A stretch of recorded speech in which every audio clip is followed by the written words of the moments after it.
I'm Ernest Lepore. Welcome to Ferrara Bakery. Ferrara's is in the heart of New York's Little Italy, and we specialize in Southern Italian pastries, pastry fini. A cannoli, of what I've researched, goes back to almost like a Turkish cannelloni, which has a meat filling with cheese, and it made its way down through Sicily, and then I guess some man wanted to make a sweet for some woman, and he fried this shell and made a sweet ricotta cream. So it's this creamy dessert with a crispy shell.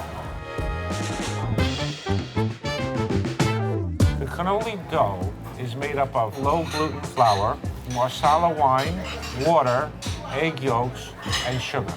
And it's very, very dry dough. And that's gonna help us later on in the frying process to develop the blisters. Once we mix the dough, we put it on the table, and we wanna work the dough a little bit with our hands. We're gonna finish smoothing it out.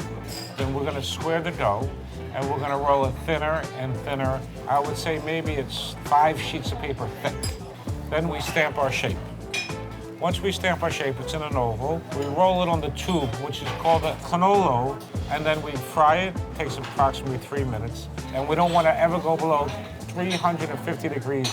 You'll have a soggy product.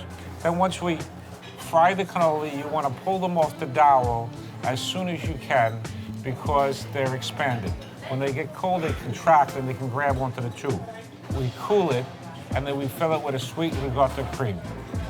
We finish it with a little bit of powdered sugar so it opens the taste buds up in the tongue and the flavor can come forward.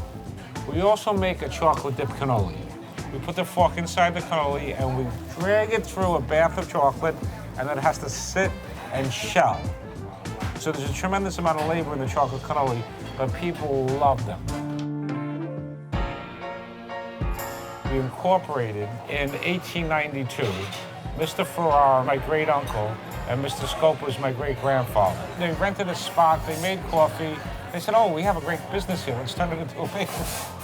I love cannolis because it's my family tradition, and it brings so many smiles to so many people's face. And coming from our family, sharing food is a way we say we love you.